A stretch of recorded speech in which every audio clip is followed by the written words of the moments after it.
MSB here, and today I'll be going over a budget arena deck that is cheap to build, easy to use, and fun to play. In my last video, shown here, I went over a Rock League deck, which means the deck had 4 uncommon cards and the rest were common. My budget decks use only 4 rares, with the rest being either common or uncommon. This makes the deck much stronger and faster, but still cheap to build. This is a mono wild deck that is all about brute force.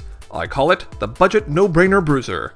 If you like dropping troops every turn and swinging for the fences with no fear, this deck is right up your alley. Let's take a look at what's in it. We have 23 Wild Shards, 4 Cottontail Ronins, 4 Crackling Sprouts, 4 Feral Ogres, 4 Howling Braves, 4 Mentor of Oakhenge, 3 Moon'ariu Senseis, 2 Phermones, 4 Warriors of Andronicus, 4 Wild Growths, and the rare for the deck is 4 Wild Root Dancers. In addition to being the man crush of Jax the Hexer, this card provides amazing value through the +2/+2 buffs it gives your troops whenever you play a resource. This keeps your troops relevant even into the late game, and if you manage to get 1 or 2 out early, it makes your army unstoppable. The champion is Warmaster Fuziko, as his charge power is a permanent +1/+1 buff to all your troops, putting them even further out of reach of your opponent's piddly minions. The goal of this deck is simple. Drop a resource, pass to your combat phase, attack with everything, play a combat trick to stop your opponent from killing your troops, then play the biggest troop you can in your second main phase.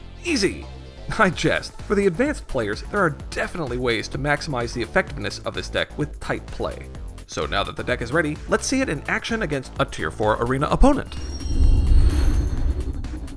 Okay, against the Ballistics Expert. Try saying that 3 times fast. Ballistics Expert, Ballistics Expert, Ballistics Expert. Whew, it's tough.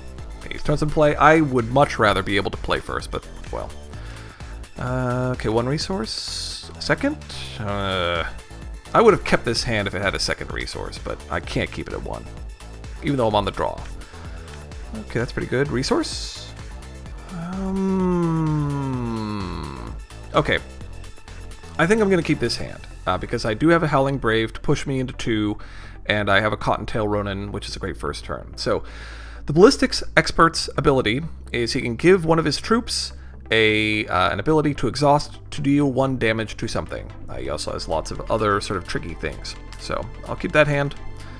I think I absolutely want to have a Cottontail Ronin on my first turn, because the Cottontail Ronin is one of the, if not the best, 1-cost troop when you can be aggressive.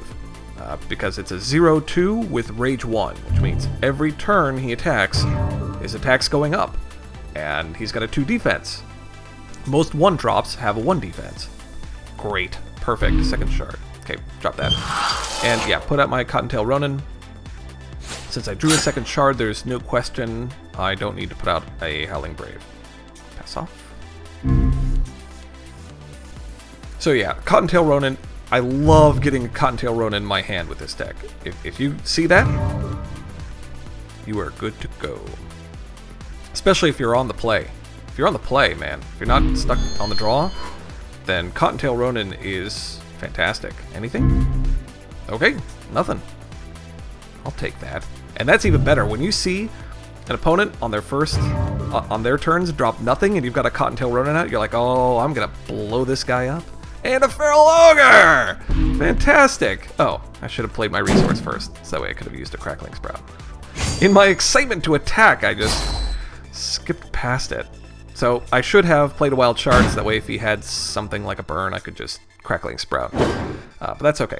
So excited to see that Feral Ogre, because that's like, I've got like the 1-2 punch of fantastic budget troops. Yep. Feral Ogre. 3/2 above curve, so it's a 2-cost 3/2 above curve with Crush. Fantastic. Well, that's fantastic troops. Ballistics Expert. Okay, let's see what he can do. He's gotta be freaking out now. I mean, I'm doing 5 damage to his face next turn. Okay?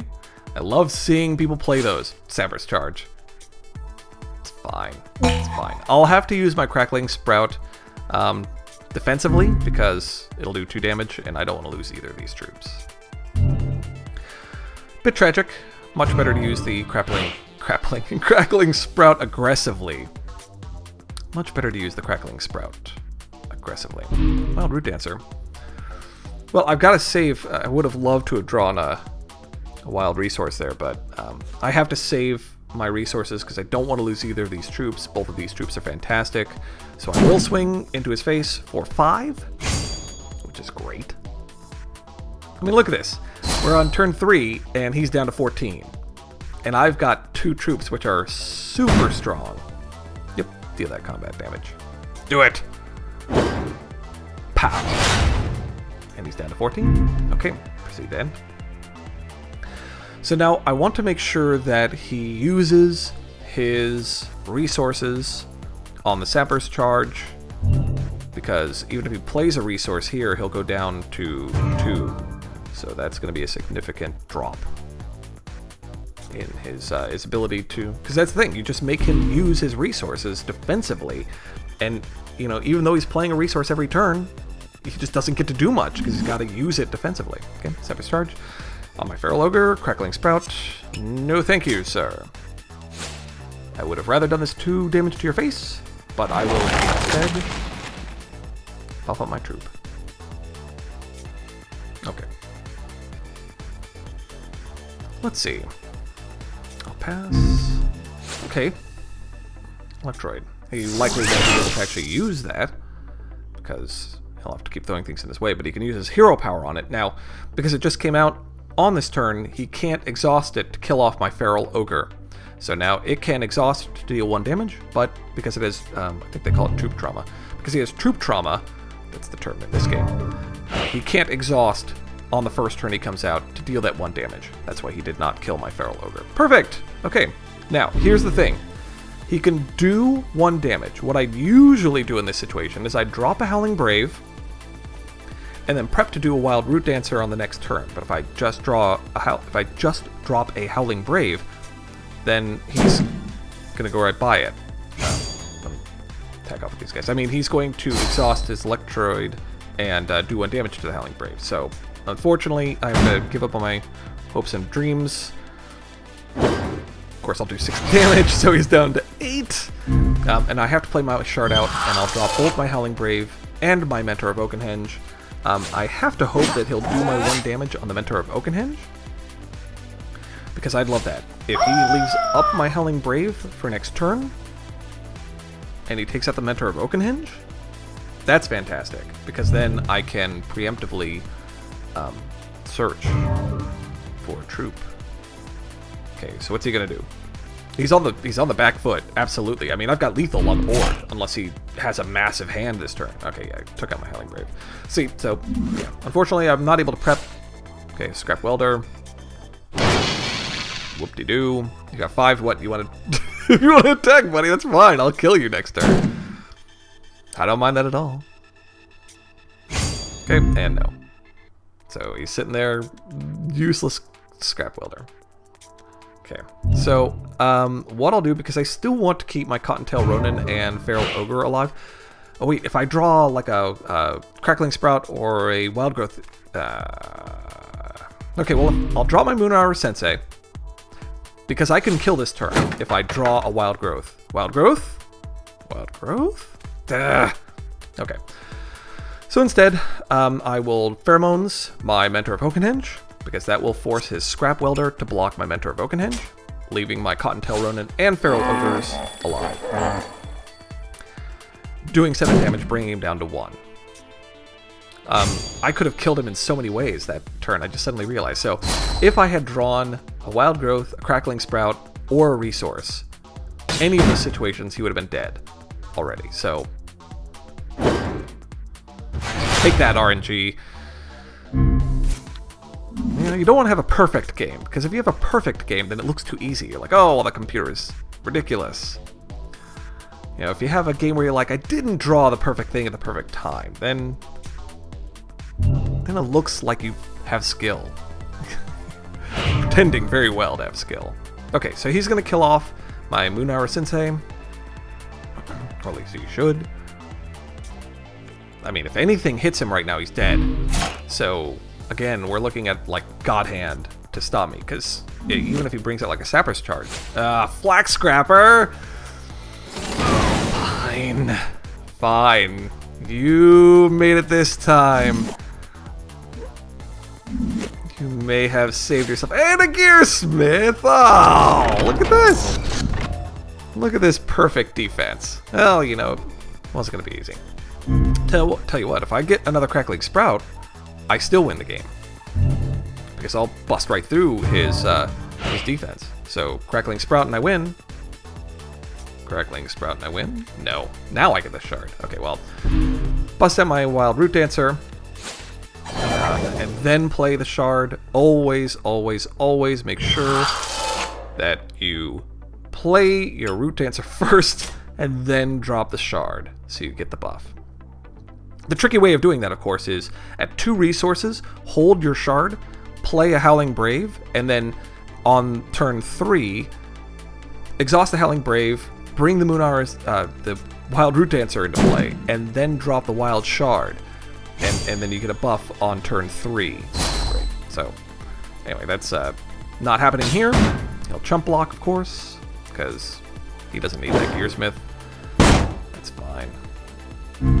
And I'll play out the Oakhenge. Might as well. Ceremony. Okay, well. Second Wild Root Dancer. I don't mind that at all. Grab that. If I grab another resource, then fantastic. I can do some fun things. But we'll see. We'll see what pops up here. Flax Scrapper. Why'd you have to pull a Flax Scrapper, man? This could have been done. You want to just waste everyone's time here? Apparently so. And resource? I mean, he's hit his resources every turn. It's not like he's gotten shard screwed or anything, you know, or no flood because he's dropped great stuff. Okay. Oh well. Obviously, this is a desperation play, elimination specialist. He doesn't get any counters because he has no artifacts. He's had to waste all of them in order to stop me. So, that's fine. If I draw a resource here, I'm still golden. What do you think? Draw a resource? Because if I draw a resource, then I can just double buff. Yep, cool. Okay.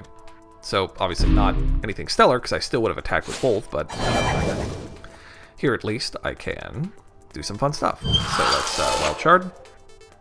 Now, what I'll do is I'm going to make each Root Dancer buff the other.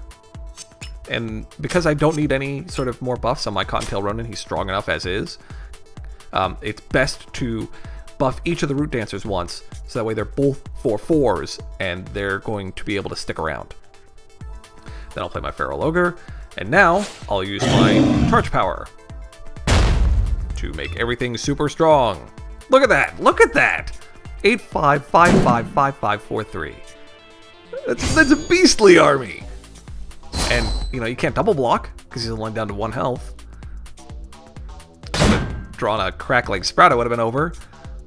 That's 1, 2, 3, 3 turns. 3 turns if I had drawn, you know, particular cards, or if I had drawn a Phermones, my other Phermones, that would have been it too. Oh well. Enough about what ifs. He's staring down the barrel of 4 extraordinarily beefy troops. I cannot imagine him doing anything at this stage. I dare you. I dare you to show me what you can do. Rocket Ranger. That's a very impressive sound effect, but unfortunately, sir, you have no artifacts. Uh-oh. Now it's an augmentation, Rocket Ranger, so he's got flying. Watch out. Okay, well, now unfortunately, I'm not going to be able to win the game. Very sad. Again, a God Hand. No, I'm just joking. Rocket Ranger doing absolutely nothing for him. What does it do? Okay, Radiant, whatever. That does nothing. Okay. So, still no buffs, but again, you know, 3 turns ago, had I drawn the right card, it would have been over, but let's just crush his face now. Here we go. He's got nothing. I mean, he's going to block my Cottontail, he's going to block one of my Root Dancers, and I'm still going to do 9 damage to him. So, yep, of course. And bam! Done! So, this deck puts the opponent on the back foot right away. You're dropping cards, dropping troops, buffing them up, they can't get rid of them, you're trading off beneficially. It's fantastic. Fantastic.